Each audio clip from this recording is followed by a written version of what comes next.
How does creating the life of your dreams in 2016 sound? Or what about helping someone else do the same? With Christmas approaching, the Well and You range of inspirational products is all inspiring. Choose from vision board kits, a gratitude box, a John box, coaching packages, and more. Gifts start from just $5. To find out more, simply go to wellandyou.com. That's WELLINEUX.com and click on the Christmas catalog to help make 2016 incredible for you and the people you care about. TheWellnessCouch.com, streaming wellness into your lives. Welcome to Nourishing the Mother, featuring your hosts Bridget Wood and Julie Tenner. Hello and welcome to Nourishing the Mother. I'm Julie Tenner. And I'm Bridget Wood. And today we are talking on the theme of Are You Living What You're Preaching? But first of all, we want to talk about who this podcast is sponsored by, which is Milk and Maple, a whole food atelier who makes the most beautiful, decadent cakes. We had Evelyn's cake, and it was actually used to be called Evelyn Reed Raw Cakes. So if you're in sort of the Melbourne area, you may be familiar with her stuff because they're just... She's everywhere. Well, they're in every kind of whole food cafe. Yeah. But we were so fortunate to be able to nourish all of our women at our retreat back in November with these two incredible cakes. Yeah, I feel like there was even three. Maybe there was. The blueberry one was outrageous. I could not get enough. I was like, what is this magnificence that I'm eating? It's ridiculous. Yes. I actually went and visited her at her commercial kitchen to pick up these cakes just before the retreat, and I had my son with me. And she was just the most gorgeous soul. Like, she was, she was happy for Hugo to, shake all, you shake all of her little different whole food ingredients. And she had all these green pistachios and just all of this beautiful stuff. And her cakes are genuinely beautiful. Yeah. Like, they're artistic. If you've been on our Instagram feed, you will see pictures of her cakes that we had coming up from our retreat. And they are just magnificent. Not only do they taste amazing, and they're totally raw. Yeah, they're healthy amazingness. Yeah, they're raw vegan. They're raw vegan. Yeah.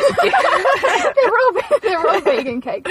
So also my thing is, if you are not the person that has the time to spend making that, then just get them from her, because she will make your festivity, whatever it is leading up in this Christmas period, healthy and amazing and beautiful. And I know it sounds like we're gushing, but I hope you can hear that we actually love it. Yeah, seriously. Yeah, so anyway, so we're really looking forward to an ongoing partnership with Milk and Maple in our retreat. And Milk is MYLKE, yeah, and Maple. And she's just had a whole rebrand done, and even that's just beautiful. Oh my gosh, beautiful. We love Evelyn. Anyway, we are now moving into the content of this podcast. So this really came about because in a kind of study group that I'm working in around the teachings of consciousness and universal laws and human behaviour, somebody posted this point or this statement: are you embodying what you are preaching, teaching, selling, or demonstrating? Because if not, the universe doesn't reward incongruency. Bam! And it's a bit of a wake-up call, right? Because I think that there can be a lot of people, and particularly, if you're interested in like sort of wellness or, that kind of whole food living type lifestyle, there's a hell of a lot of charlatans popping up, who might seem like that they live that lifestyle, but there's actually a lot of incongruency in what their life's actually demonstrating.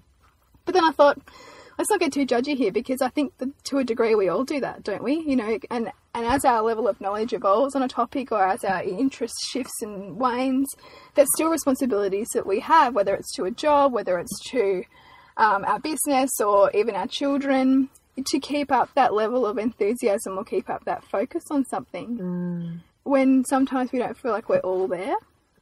Do you resonate with that? Is there stuff in your life that you found, you kind of, it's almost like a bit of a struggle, right? Like you're kind of pushing yourself to kind of live what you're preaching to somebody else, or you hear yourself giving advice to somebody else and you're like, there's something in that for me. Yeah, totally. Actually, that one's really good. I always think that I'm often give advice to other people because that seems to be what happens in my life. And then I go, that's probably fairly relevant for me right now.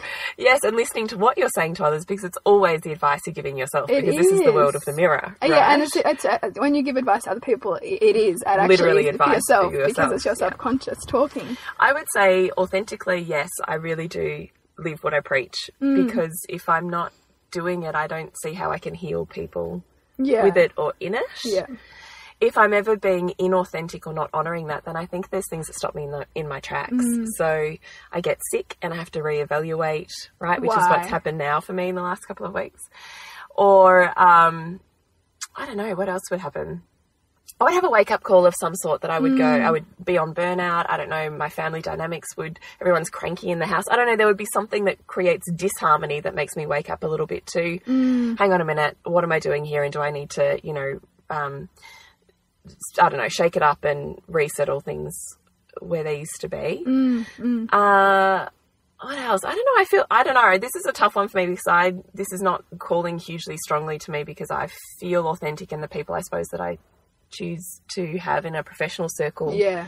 I choose for a reason because they are authentic. So I don't have a lot of exposure to inauthenticity. I guess I'm only thinking about those waxing and wanings of my intent and purpose. And sometimes I'm hardcore and full on about whatever the thing is. And then sometimes I go, oh God, I haven't got time, energy, or it's slipped off my radar, and then I have to rein it back in again. But I think that is also the cyclical nature of the feminine as well, is just that following of, there you go. And I think, even the seasons, right? So like, we have the seasons in nature, but we also have our own seasons in our own self around what's resonating with us and what's calling to us, and our authenticity is our truth, but the form in which that's expressed is often always changing as we grow in our knowledge, as we develop in our interests, as our outward values are expressed. We move through a different time era in our lives. Like, for you, when you were really focused on being a doula, or really focused on those early moments of life, then there was perhaps you probably might became much more alive in conversation around some of those topics than perhaps you might now, because you've moved through that. Yes. And so even though you do still have the congruency in what you're teaching in that, it's not calling you with the enthusiasm with which it has done in the past. The intent is not as intense as it used to be. Yeah, totally. No, I agree with that completely. I'm interested more in what this person touches on in that blog post or whatever it was, about the universe rewarding congruency. Well, congruency, yeah. I find that a very interesting topic. So if you're running uphill or your business isn't, I don't know, flourishing, what would you say?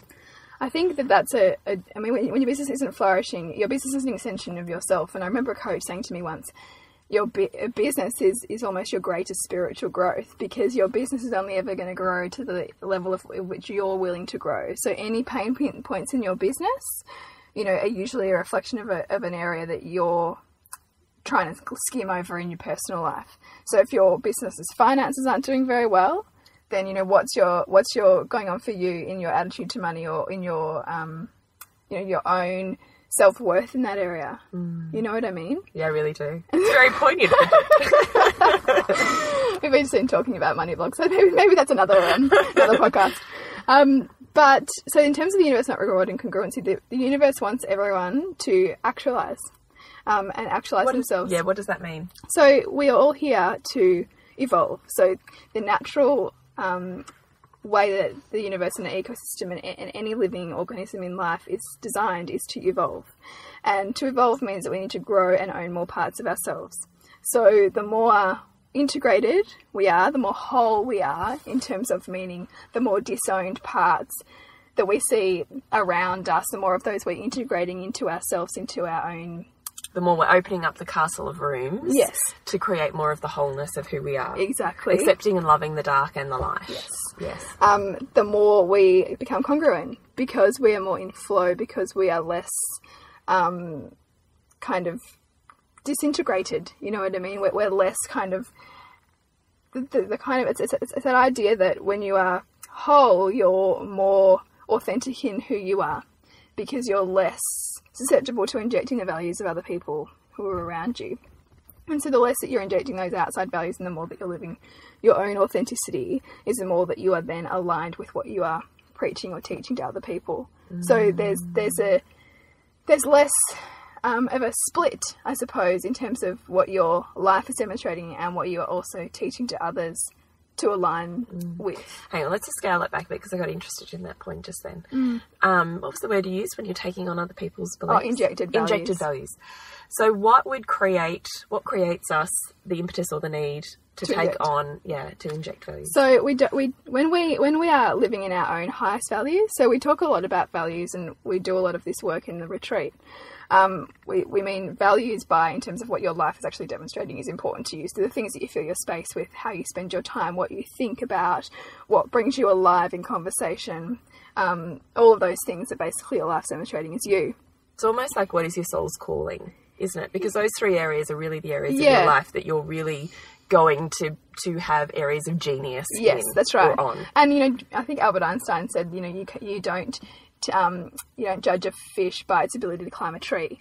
Everyone has their area of genius and how how you just pull these quotes out.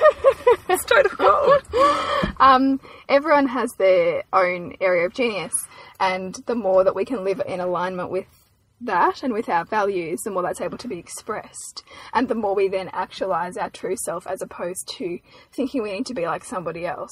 Because as soon as and you'll notice this, I mean, we talk about this sometimes too, you go on you're feeling great, then you go on Instagram or Facebook, or you talk to somebody whose life seems perfect, and then your own sense, you feel like you're kind of shriveling or shrinking a bit, and you start to think, oh, maybe I should do that. Oh, they're doing that way better than me. Oh, why aren't I that successful? I'm not enough. I'm not. And your physiology, you'll notice, actually just starts to shrink inwards. And it almost feels like a bit of a rot setting in. That's when you're more susceptible to injected values, because your self-worth is low. You feel like you're not enough. You don't think that you're on any kind of path, and you think that everybody else must have the answers because they look like they've got their shit together more than you do. That's when you're much more susceptible to injecting values of others. And also, who you subordinate to, you'll also inject values. So we do it with our parents all the time. So the part with the interesting thing to me is the themes in which you're injecting those values. Are they areas that you need growth in? Like, are they almost a red flag for pay attention to me here? There's a vulnerability here. And it'll also be things that you think that others have that you don't have. So it's about you trying. But therefore, is that the lack or the vulnerability? Yeah, it's trying to get you to wake up and see where you have that. So whenever you are too humble or proud to admit that what you see in others is in you to the same degree, then you will disintegrate parts of yourself, and you'll cause illnesses. You'll have challenges in your life to get you to try and wake up those parts, because that's your purpose, is to grow and to own more of who you are, and everybody around you is trying to reflect that to you. And anything that you feel in terms of anger, frustration, blame, betrayal, all those kinds of symptoms are symptoms as a feedback to you to help you to get more authentic and help you to get more clear on what's true for you, to wake that up and grow. Because we don't grow when we stagnate, in other people's values and in other people's views of us, or what we think they have as views of us. But the pain or the reaction that we create internally with ourselves in viewing that area that we're obviously not feeling strong or healed enough in kind of is the wake-up call, though, isn't it? Yeah. And that's why, you can't have, pain serves us. Yes. We often... Because we pay attention to it. Yeah, we often conventionally... Isn't that funny? We pay more attention to our pain than we do to our pleasure. Yeah, because we don't notice. We often don't know. It's like that thing, you don't really value your leg, or you don't notice how much your leg does for you until you break it. Yeah. So we don't notice the things that when we're in alignment so much as we notice them when we're really not. Yeah. But that's how our pain is there to communicate to us. Communicate. Oh my gosh, I love this stuff so much. So pain is like, you don't want to get rid of pain any more than you want to get rid of pleasure, because pain is a messenger. Yes, it is. And, the level of pain that you have in your life is I feel like we should put that on social media. Pain is a messenger. Yeah. That's a really powerful statement. But I think it's powerful, and in some ways, particularly because we're just so dominated by conventional Western medicine's approach to pharmacology in terms of numbing pain, that we don't want to see the message in the pain.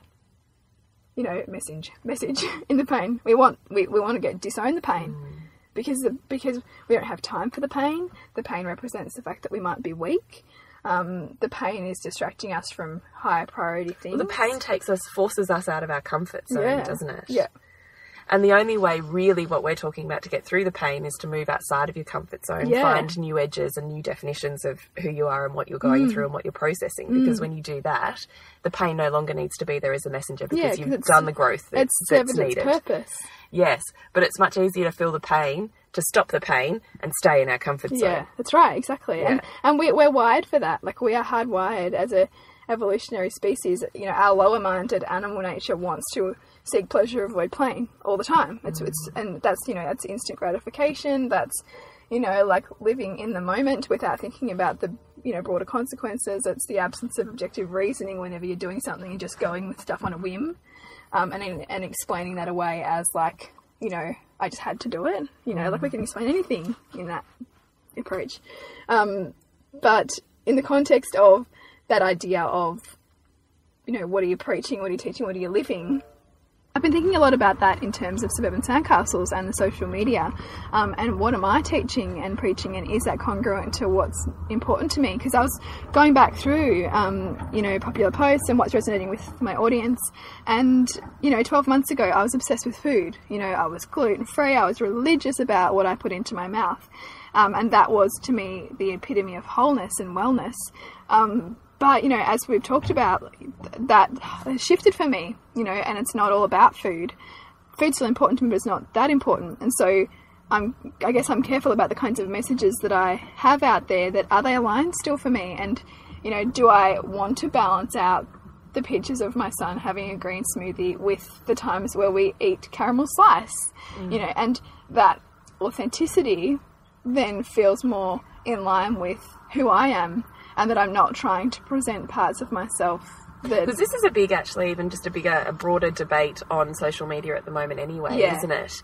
Is showing the bad stuff along with the good stuff. And there's such a conflict between, well, yeah, but I don't want to turn on the social media feed and just be bombarded by everything shit. Yes. So what's that fine line between what's authentic versus what's just showing your dirty laundry or venting, or I don't know, raging on a social platform as opposed to raging, I don't know. I think in social media it's that well, how is this adding value to people? You know, how is, you know, asking yourself a question before you're posting something, what am I trying to achieve with this?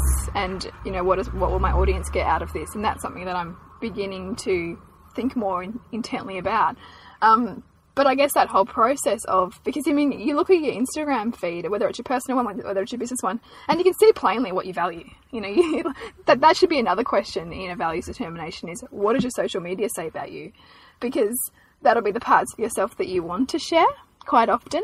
You know, it'll be your idealized self. But I guess your whole self is that, and the other parts that you're not displaying. And I'm not saying that I'm going to go out and, you know, show the state of my house on my social media, because who wants to see that, right? Like that. But it's the, you know, the stories, the anecdotes, the willingness to be true and vulnerable and authentic, and not trying to deny that part of yourself. And I guess that's what I want to come, because I know that I can do a lot of preaching, and I'm sure some of our podcasts sound like I preach in terms of a lot of this work that I'm learning, but I also want to always bring it back to, you know, the more I learn, the more I realise there is to learn. And so whatever we're preaching to somebody and often judging in others about is a reflection to us also that we don't know the whole truth. And any suggestion that we think we do know the whole truth means we're wrong, because the truth is elusive, and the truth is a constant path of understanding and learning and growing. And the truth is always balanced for me too. So when you get to a point and there's no charge on a topic, and you kind of go, I see the benefits and the challenges, both sides of that. Yeah.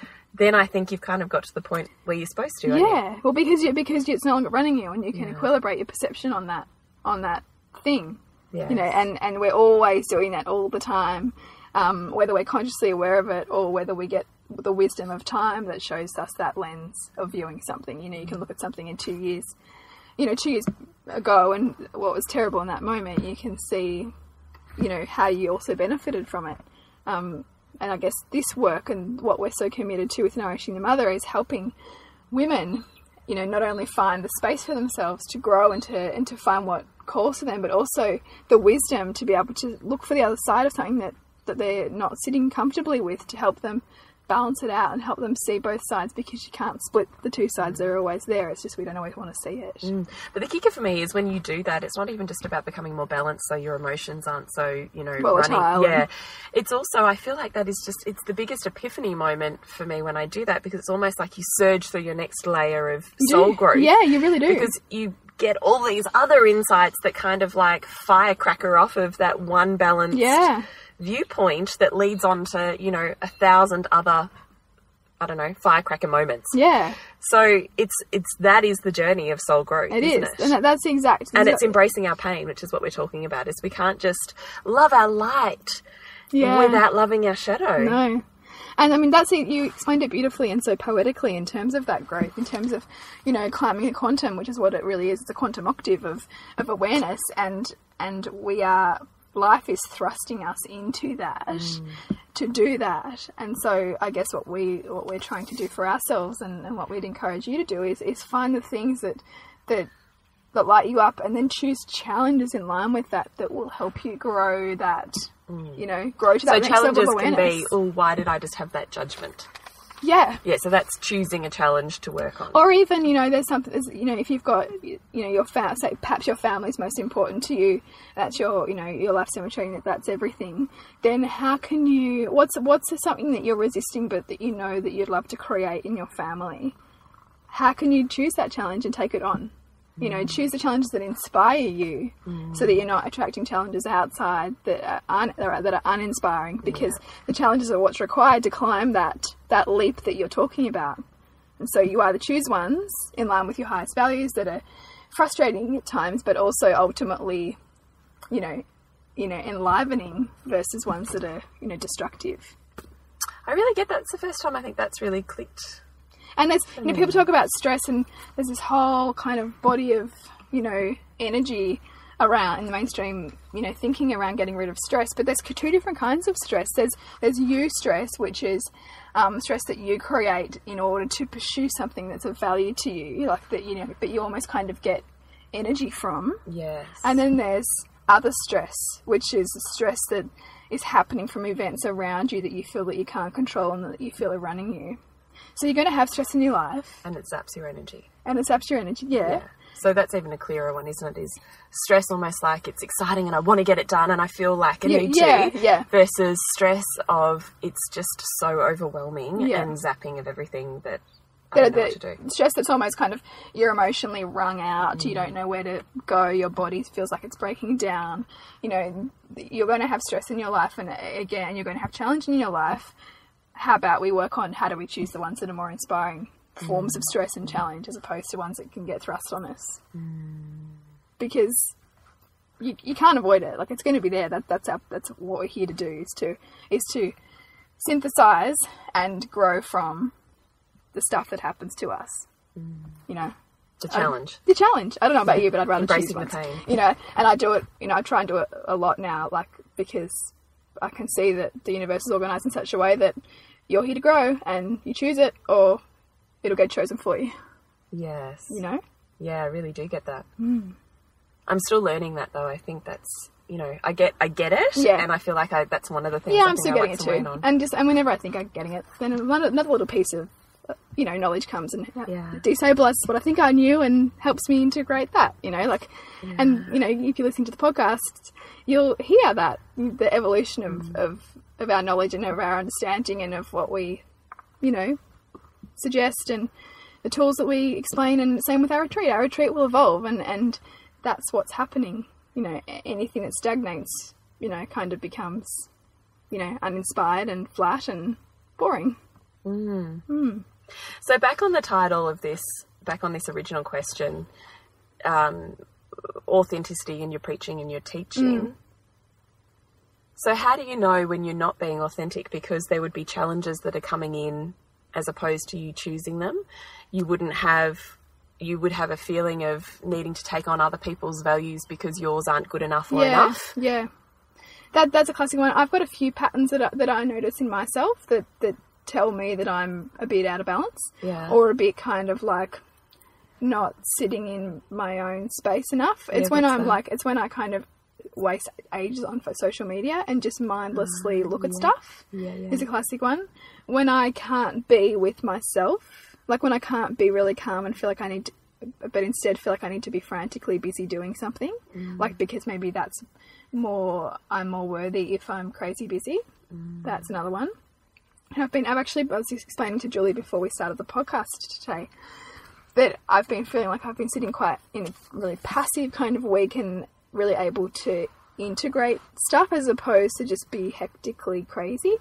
And that's actually been a great space to be in because I've started to notice some of my patterns a bit more. You know, notice those little red flags for myself when I am taking myself out of myself, you know, and looking outwards more than inwards. It's that constant push and pull. The push to go out to seek the things that are going to help you to grow, but also the pull inwards to help integrate the things that you are exposing yourself to get the lessons from them. Because you need both. You need to have that outward looking and the inward looking. And, you know, too much of either, you know, you'll start to create friction. You're doing too much inward looking, your family might think you're selfish. You're doing too much outward looking, your family might think you're not paying attention to, you know, the unit, yourself, what's true for you. So you'll always be getting that feedback outside of you to help you. And, you know, you listen closely to what's happening around you, everyone, you know, your people closest to you, because they're, you know, we talk all the time about the mirror. They're actually really helping you to get congruent too. They're helping you to get more authentic. Expand that a little. So So I like this. So the shifts you're seeing in those around you are actually because those are the shifts you're making within yourself. Yeah, so I'll give you an example. So I'm doing a freelance project at the moment to build a website, to project manage a website. And I was speaking to a photographer yesterday who I've had go out and help the client, and he was feeling a bit charged on a topic, and I was agreeing with him, thinking, yep, you know, it's not right, like the way that they've done it, and I agree. And then I called my husband to get his perspective, thinking he would support my view. But he gave me just the balance I needed because he showed me both sides and helped get me back into a more even-minded state. So I had called him initially thinking for him to support my view of things and help me to figure out how I was going to craft that conversation to talk to the client about. But in fact, he gave me exactly what I needed, which is what I always ask of myself and of people around me, to look for the other side. He gave me that. And so I could have stuck to my guns and felt like, no, you're just wrong. And like, you know, you're not supporting me, blah, blah, blah, blah, blah. You know, this is not right what this client's done. Or I could have done what I did and go, oh, wow, look, I appreciate you giving me that different perspective, because I was calling you thinking that I wanted you to support what I was saying, but actually you've just helped me see a more balanced view. So every single person around us is trying to help us get balanced. Or see parts of ourselves that we have shut off. Yeah, have disowned. And often in a family, and we talk about this family in the light and the dark, right? Which is the podcast that we talked about. That's right, exactly. So what are the magnificence of people around you that you totally adore, but at the same time you don't think you have, because you do, they're your mirror. Yeah, that's right. And what are the things that are really pissing you off around you that you think you don't do, but you do because they're also your mirror? Yeah, exactly. Yeah. So the first one is you're too humble to admit that what you see in them is in you. And the second one is that you're too proud to admit that what you see in them is in you. And our family push the buttons the most because they're the closest to us. We feel like that they see our most vulnerable parts, that they see our lightness and they see our darkness most closely. Yeah. And so, you know, if we get caught up in a new exciting venture or a new, area of growth for ourselves, then we might kind of really focus our energy out to the new group of friends or to the new area of knowledge. And, you know, that will be our focus because we're excited about that and we want to do that.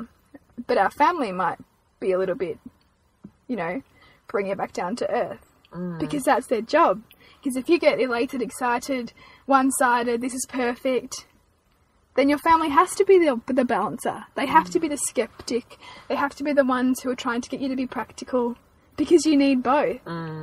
And yeah, you might be pissed off at them, but that's actually their role, and that's the balance of the love that we talk about in terms of it being a synthesis and synchronicity of opposites. You know, the support of what you're loving to go and do, and the challenge of the people around you to help bring you back into a more balanced state. To still go and do that, but also you expose the other side to yourself, knowing that, yes, going and studying that, or going learning that, or going and doing that will still be taking away from other things. So don't get so caught up that it's amazing, because, you know, anything... It's always both. It's always both. Anything that you go and do takes away from something else. Anything that you learn, a piece of knowledge, means that you are somewhere in your brain discarding a prior, older piece of knowledge to make way for a new piece of knowledge. So, yeah. So I'm hoping that has explored that topic in some way in terms of... awakened some awakenings. Yeah. Yeah. Yeah. And I'm sure that they'll come up again. And we would love you to check out Milk and Maple on any of the social media feeds or website. And if you have a Christmas function and you don't want to eat the sugar-laden whatever, then definitely take one of hers with you. Yeah, she has. She has. I think even on her social media, you'll be able to find out how to order the cakes and, you know, get a price list and all that kind of stuff. Yeah, amazingness. And to connect with you, Bridget, is on suburbansandcastles.com. Yes. And your movies aren't starting again until next year. January, and I'm just kind of firming up some of our speakers and films at the moment, so really stay tuned on that, because it's going to be an exciting year. And we are talking about firming up our retreat, our next retreat at the moment, which will be, it's looking like at the start of March. Yes. So if you're really wanting a nurturing, nourishing Christmas present, then I do actually really think this would be the gift that would literally awaken your next year and possibly your new life of creation. So stay tuned for that. And if you yourself want it gifted, please speak that vulnerability and that truth to those around you, so that you can be given and gifted that support. Or if you know a woman who's deeply and immensely going to really benefit out of it, then also really think about intentional time and money to actually invest in your future. I really think that's totally what that can awaken for you. Absolutely. And if you want to connect with me, it is at thepleasurenutritionist.com on social media, and on the same for you on social media and on website. And yeah, until next week, we'll continue to peel back the layers of your mothering journey. This has been a production of TheWellnessCouch.com. Check us out on Facebook and join in the conversation on Facebook.com/TheWellnessCouch. Subscribe to each show on iTunes and check us out on Twitter.